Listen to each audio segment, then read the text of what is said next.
Morning everyone.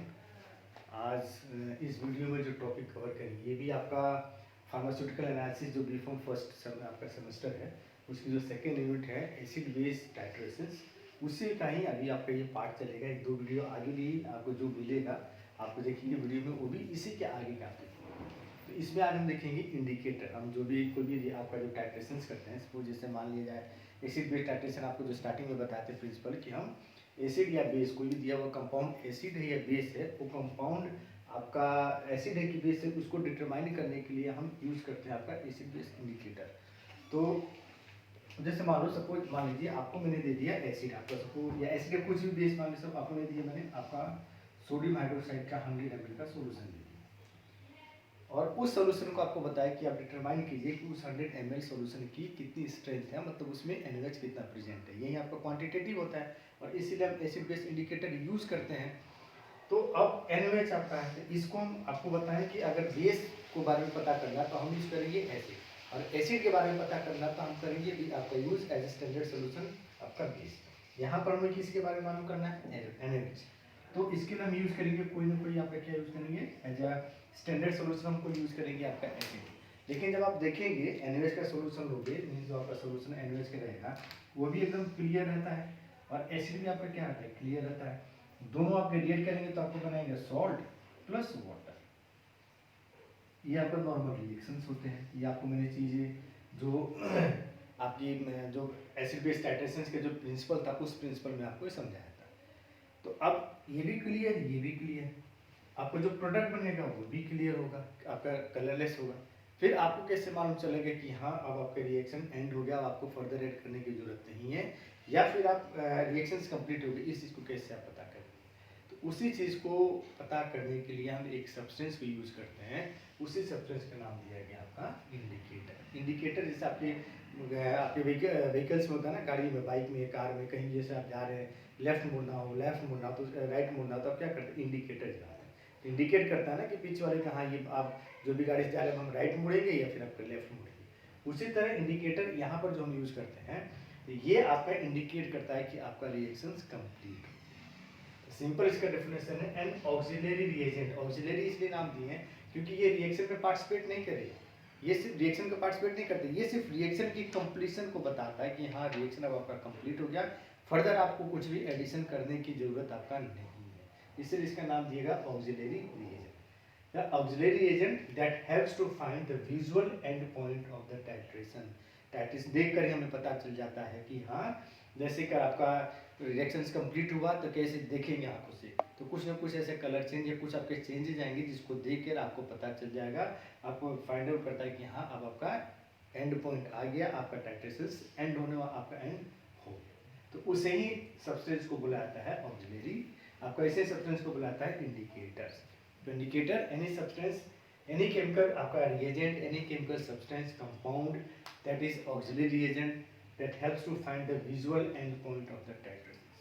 कैसे ये बताता है, तो at equilibrium या equivalence point the indicator produces some observable changes visually या color change। मतलब जैसे इक्विवेलेंस पॉइंट आएगा, इक्विवेलेंस पॉइंट का मतलब आपका रिएक्शन जैसे कंप्लीट होने वाला हो गया, जैसे कंप्लीट होगा वैसे ही ये क्या करेगा, आपका जो इंडिकेटर होते हैं अपना मोस्टली केस में क्या करते हैं, अपने कलर को चेंज करते हैं। मतलब अगर कलरलेस है तो कलर में कन्वर्ट होगा, कलर्ड है तो कलरलेस में कन्वर्ट होगा, या फिर कलर है तो आपका रिएक्शन से पहले कुछ और कलर होगा, रिएक्शन जैसे कंप्लीट होगा तो आपका कुछ और कलर आपका में कन्वर्ट हो जाएगा।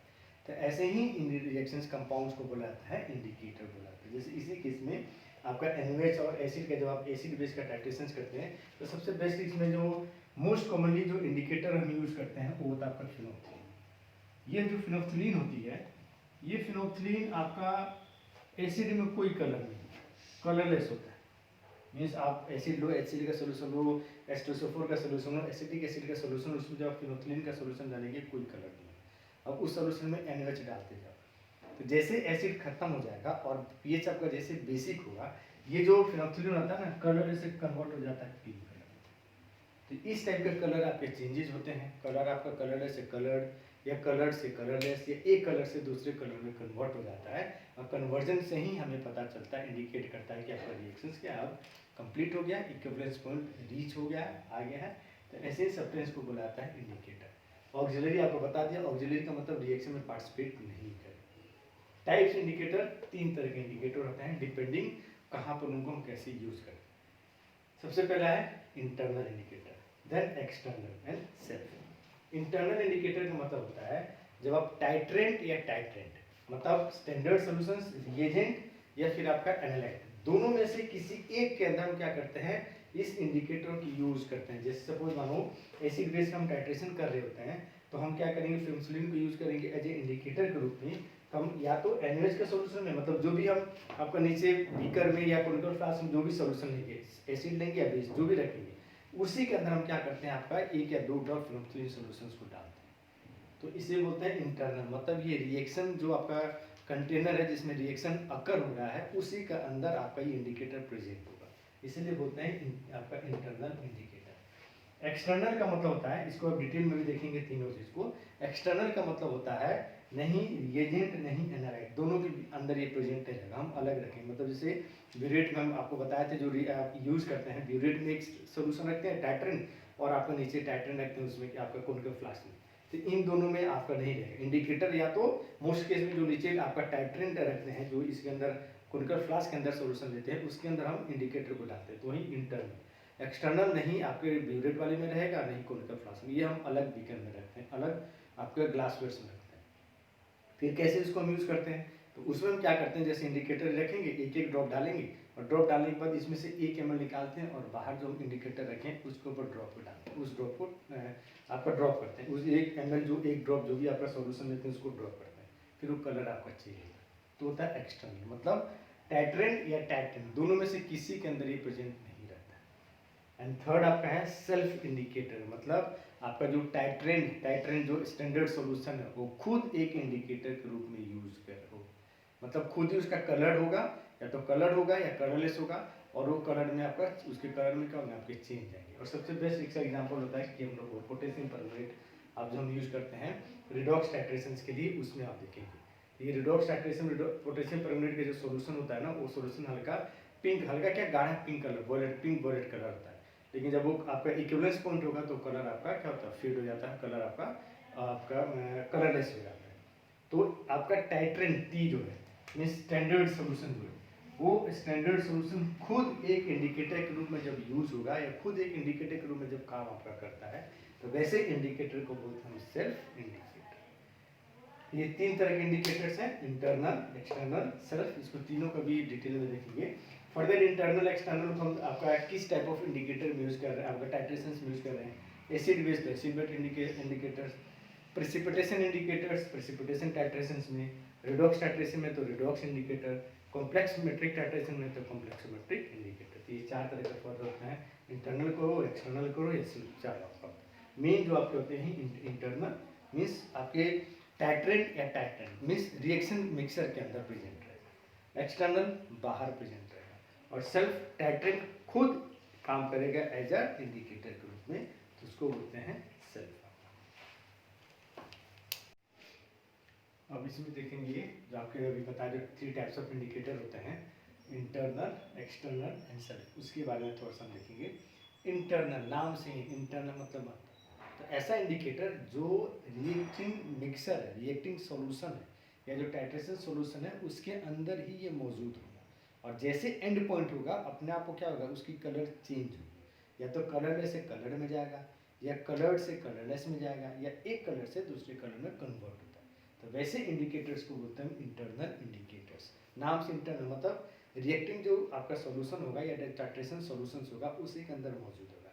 मीन्स जो आप लेंगे टाइट्रेशन जब आप कर रहे होंगे, और ऊपर जैसे ये ब्यूरेट यहाँ रहता है, और नीचे आपका कोनिकल फ्लास्क रहता है, तो इसी कोनिकल फ्लास्क के अंदर जो आप टाइट्रेट जिसके बारे में पता करना है उस सॉल्यूशन रहेगा, उसी सॉल्यूशन में 1 या 2 ड्रॉप आपका ये इंडिकेटर इसके अंदर मिक्स रहेगा, प्रेजेंट रहेगा, और जैसे आपका इसकी पीएच या इसका कंडीशन चेंज होंगे, रिएक्शन मीडियम चेंज होगा, वैसे ही अपना क्या होगा, इसके कलर चेंज होंगे। जैसे फॉर एग्जांपल सबसे बेस्ट एग्जांपल इसका होता है फिनोल्फिन, और ये एसिड बेस इंडिकेटर यूज होता है।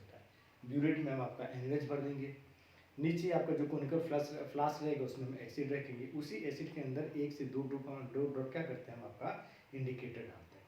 तो जो नीचे एसिड कोनिकल फ्लास्क में जब इंडिकेटर डालते हैं तो उस इंडिकेटर उस केस में उसका कोई कलर नहीं होगा। जैसे जैसे ऊपर से आप ब्यूरेट से जैसे आप डालेंगे एनुअस सॉल्यूशन और इसके आपके कोनिकल फ्लास्क के अंदर आपका क्या नाम है वो मिक्स होते जाएगा। जब तक कोनिकल फ्लास्क का पीएच आपका एसिडिक रहेगा, मतलब जब तक एसिड प्रेजेंट रहेगा तब तक कोई कलर चेंज नहीं होगा। जैसे न्यूट्रल होगा इक्वल अमाउंट में जब आपका NaOH आएंगे न्यूट्रल होगा, और एक एक्स्ट्रा ड्रॉप जैसे NaOH डाला पीएच आपका चेंज हुआ, एसिड से बेस की तरफ गया, 6 से 7 या 8 की तरफ गया, तुरंत आपके फिनोल्फथालीन क्या होता है ये कलरलेस से पिंक कलर में, लाइट पिंक कलर में कन्वर्ट हो जाता है। तो ऐसे ही आप इंडिकेटर को बोलते हैं इंटरनल इंडिकेटर्स, मीन्स नाम आपके आपका जो टाइट्रेशन सॉल्यूशन है उसके अंदर मौजूद है। दूसरा क्या है एक्सटर्नल इंडिकेटर। हम क्यों यूज करते हैं एक्सटर्नल, उसके लिए दो रीजन। पहला, sudden changes in the dark colour indicator can not be observed clearly, मतलब कुछ ऐसे इंडिकेटर जिनके कलर बहुत ज़्यादा डार्क और आपके क्या होता है ये आपका जो टाइट्रेशन तो होता है ना, टाइट्रेशन में जो एंड पॉइंट होती है उसमें जो कलर चेंज होता है स्लाइट थोड़ी भी चेंज हुआ और वो रुका कलर जो चेंज होगा और परसिस्ट करेगा तो रुका रहेगा 10 मिनट तक 5 मिनट तक, इसका मतलब आपका क्या होगा रिएक्शन कंप्लीट हो गया, ये आपका इंडिकेशन होता है। तो जो अगर डार्क कलर इंडिकेटर होंगे तो उसके केस में कलर तो हल्का भी चेंज होगा तो आपको पता नहीं चलेगा, क्योंकि डार्क कलर है तो पता भी नहीं चलेगा। तो वो आपके क्या होगा आंसर आपका मीन्स रिएक्शन कंप्लीट हो जाएगा और आपको लगेगा एडिशन कंप्लीट नहीं हुआ और आप एडिशन करते जाएंगे, फर्दर करते जाएंगे। एंड पॉइंट उस केस में आपका क्या होगा एंड पॉइंट गलत आएगा। दूसरा, indicators form an insoluble precipitate with the titration solution. जो टाइट्रेशन सॉल्यूशंस आप यूज कर रहे हैं इंडिकेटर उसके साथ क्या करेगा इन सोल्यूबल प्रेसिपिटेट मतलब सॉलिड बना लेगा, जो नीचे क्या होगा आपका प्रेजेंट रहेगा, डिसॉल्व नहीं जाएगा। तो उस केस में इंडिकेटर आपका सॉल्यूशंस आपका कलर चेंज ही नहीं करेगा, या कलर चेंज करने के लिए लार्ज अमाउंट में आपको जो टाइट्रेशन सॉल्यूशन जो रिएक्टेंट है या एनालाइट है उसको लार्ज अमाउंट में आपको ऐड करना पड़ेगा। अगेन उस केस में भी आपका रिएक्शन क्या होगा, आपका जो आंसर आएगा गलत आएगा। ये दो आपके रीजन है जिसके कारण हम कुछ ऐसे इंडिकेटर्स जिसको हम इंटरनल में यूज कर सकते हैं, लेकिन इन दो रीजंस के कारण हम यूज नहीं कर सकते। तो उस केस में हम क्या करते हैं एक्सटर्नल इंडिकेटर यूज करते हैं, मतलब एक्सटर्नल नाम से ही बाहर है। तो टाइट्रेशन मिक्सर में नहीं रहेगा, नहीं अब जो ब्यूरेट में आपने टाइट्रेंट रखा है और या जो कोनिकल फ्लास्क में टाइट्रेंट रखे हैं उन दोनों में से किसी में प्रेजेंट रहेगा नहीं रहेगा। उसमें क्या रहेगा हम अलग किसी दूसरे आपके तीसरे बीकर या किसी कोनिकल फ्लास्क या किसी चीज़ में हम रखेंगे उसको आपका इंडिकेटर को रखेंगे। उसके बाद हम क्या करते हैं इसमें इस प्रोसेस में आपका जो एक्सटर्नल इंडिकेटर होता है ब्यूरेट जो हमने सोल्यूशन डाल रखा है उस ब्यूरेट से धीरे धीरे आपका क्या नाम है ड्रॉप बाय ड्रॉप आप ऐड करेंगे इसमें जो कोनिकल फ्लास्क है और स्टीयर करेंगे और time to time 10 drop 15 drop डालने के बाद उसमें से क्या करेंगे ग्लास रोड को इस कोनिकल फ्लास्क के अंदर ड्रॉप करेंगे। ड्रॉप करने के बाद उसमें ड्रॉप करेंगे तो आपका क्या होगा जो इसके अंदर मिक्सर रहेगा वो आपका क्या होगा उसमें थोड़ी सी चिपक जाएगी, उसको निकालेंगे और जो बाहर आपका इंडिकेटर रखे हैं दूसरी जगह उसके ऊपर एक ड्रॉप उसको क्या करेंगे टच करेंगे या ड्रॉप को ड्रॉप कर देंगे, एक जो लिक्विड होगा उसको हम डाल देंगे तो कलर चेंज होगा। तो उस समय तक करेंगे जब तक कि आपका कलर चेंज नहीं। तो ऐसे इंडिकेटर को बोलता है एक्सटर्नल इंडिकेटर, नाम से एक्सटर्नल बाहर, मतलब टाइट्रेशन मिक्सर नहीं आपका जो यूज कर रहे हैं आप जो सॉल्यूशंस यूज कर रहे हैं ब्यूरेट में हो या कोनिकल फ्लास्क में दोनों में से किसी में मिक्स नहीं रहता है, बाहर की तरफ रहता है। तो उस टाइप के इंडिकेटर्स को बोलते हैं आपका external indicator. For example potassium ferricyanide, इसको हम यूज करते हैं titration of potassium chromate and ferrous ammonium sulphate in acid medium. मतलब पोटेशियम फेरिसाइड का जो आपका सोल्यूशन रहेगा हम बाहर रखेंगे, ब्यूरेट में हम बढ़ेंगे आपका क्या नाम है पोटेशियम डाइक्रोमेट और नीचे कोनिकल फ्लास्क में रखेंगे अमोनियम फेरस अमोनियम सल्फेट और कुछ एसिडिक मीडियम, एक दो ड्रॉप एसिड उसमें डाल कर रखेंगे, टाइट्रेशन करेंगे, एक ड्रॉप निकालेंगे, जो बाहर हमने पोटेशियम फेरिसाइड दूसरे आपके ग्लास में रखा है उसके अंदर डीप करेंगे। कब तक रखें एक एक ड्रॉप डालेंगे, कब तक जब तक एक कलर चेंज आपका नहीं हो जाए, इसीलिए इसको बोलते हैं हम एक्सटर्नल इंडिकेटर। एंड थर्ड आपका है सेल्फ इंडिकेटर। सेल्फ मतलब खुद, इसका मतलब जो रिएक्टेंट हम टाइट्रेशन में यूज कर रहे हैं वो खुद काम करेगा एज ए इंडिकेटर के रूप में, मतलब वो खुद बताएगा जब एंड पॉइंट आएगा तो उसकी कलर खुद चेंज हो जाएगी। तो उसी चीज को ऐसे ही आपका रिएक्टेंट को जब हम यूज करते हैं एज ए इंडिकेटर के रूप में, मतलब दोनों के रूप में काम करेगा, तो उसी को बोलते हैं हम सेल्फ इंडिकेटर। ठीक, सेल्फ खुद, तो रिएक्टेंट खुद इंडिकेटर के रूप में काम कर रहा है और इंडिकेट कर रहा है कि हाँ अब आपका एंड पॉइंट आ गया, रिएक्शंस एंड हो गए हैं, फर्दर ऐड नहीं करने हैं। तो वैसे ही इंडिकेटर्स को होते हैं सेल्फ इंडिकेटर। जैसे फॉर एग्जांपल आपका पोटेशियम परमैंगनेट, जब हमें ऑक्जेलिक एसिड का टाइट्रेशन करना है, ऑक्जेलिक एसिड के बारे में पता करना है, तो पोटेशियम परमैंगनेट को क्या करेंगे, हम ब्यूरेट में फिल करेंगे। ऑक्जेलिक एसिड को नीचे में क्या करेंगे, कोरिकल फ्लास्क में डालेंगे, ऊपर से एक एक ड्रॉप डालेंगे। पोटेशियम परमैंगनेट का जब आप सॉल्यूशन बनाओगे तो देखोगे पिंक वॉयलेट कलर का होता है, और जैसे एक ड्रॉप ऑक्जेलिक एसिड में डालोगे, ऑक्जेलिक एसिड के साथ रिएक्ट करते हैं, उसका कलर आपका क्या होता है, फिर खत्म हो जाता है, कलरलेस हो जाता है। लेकिन जैसे जैसे डालते जाओगे तो एक टाइम ऐसा आएगा कि एक बूंद डाले और डालने के बाद पूरा का कलर जो नीचे ऑक्जेलिक एसिड वाला था जिसमें रखे थे वो पूरा पिंक कलर में कन्वर्ट हो। तो जैसे कन्वर्ट हुआ मीन्स जो पोटेशियम परमैंगनेट डाले, अब ऑक्जेलिक एसिड रहा नहीं, ऑक्जेलिक एसिड नहीं रहा तो पोटेशियम परमैंगनेट आपका रिएक्ट नहीं करेगा, तो कलर चेंज नहीं करेगा। तो जैसे एक एक्स्ट्रा ड्रॉप डाले पोटेशियम परमैंगनेट के कलर में कोई चेंज नहीं है, वो पिंक का पिंक कलर है। तो आपका रिएक्टेंट खुद इंडिकेटर ग्रुप में आपका काम कर रहा है, तो वैसे इंडिकेटर्स को बोलते हैं हम सेल्फ इंडिकेटर्स। तो ये इंडिकेटर्स है, इस आपकी वीडियो में इंडिकेटर्स के बारे में पढ़ा। इंडिकेटर होता है क्या, थोड़ा समराइज करता हूँ। ऐसे सब्सटेंस जो रिएक्शन क्या करते हैं, रिएक्टेंट आपका टाइट्रेशन की एंड पॉइंट को इंडिकेट करते हैं, बताते हैं कि हाँ आपका टाइट्रेशन एंड हो गया है, आपको फर्दर ऐड करने की कुछ भी जरूरत नहीं है। तो वैसे ही टाइट्रेशन को आपको वैसे एजेंट्स को बुलाता है आपका इंडिकेटर। उसका नाम देता है ऑक्सिलरी रिएजेंट। ऑक्सिलरी रिएजेंट इसलिए क्योंकि रिएक्शन में पार्टिसिपेट नहीं करता। ऐसा नहीं होगा कि रिएक्टेंट और आपका एनालाइट दोनों के बीच में रिएक्ट नहीं करेगा, वो खुद अपना कुछ अपना अलग, सिर्फ उसके फिजिकल चेंज कलर चेंज है और कुछ उसमें ज़्यादा नहीं होता है, इसलिए उसको बोलते हैं हम ऑक्सिलरी रिएजेंट। तो ये था आपके इंडिकेटर्स के बारे में। इस वीडियो में आपको वही इंडिकेटर्स बताया, छोटा छोटा वीडियो डालेंगे आपको ताकि आप इजीली उसको ज़्यादा टाइम तक आप इजीली छोटे छोटे वीडियो डालें ताकि आप इजीली पढ़ सके, आपको याद हो सके। तो आज की वीडियो में यही आपके इंडिकेटर्स क्या होता है, कितने टाइप्स के होते हैं और उनके बारे में फिर से आपको बता रहा हूँ। जो फर्दर आपको रीडिंग करनी है तो ये बुक आपका ही फार्मास्यूटिकल एनालिसिस, ये बुक ऑथर्ड है मेरे और मेरे जो कलीग हैं उनके द्वारा, उन्होंने इसको हम तीनों ने मिलकर इसको ऑथर्ड किया है। इसमें फर्दर इसके जो एग्जाम्पल के साथ आप आराम से पढ़ सकते हैं। इंडिकेटर्स के बारे में दिया आपको टाइप्स और सब कुछ है। तो फर्दर रीडिंग के लिए आप इसको प्रेफर कर सकते हैं, आप प्रेफर कर सकते हैं। तो वीडियो को देखते रहिए, और कुछ भी आपको डाउट अगेन होता है तो आप इसको आप कमेंट कीजिए, उस डाउट को मैं आपको क्लियर करके सेट करूँगा। Okay, thank you.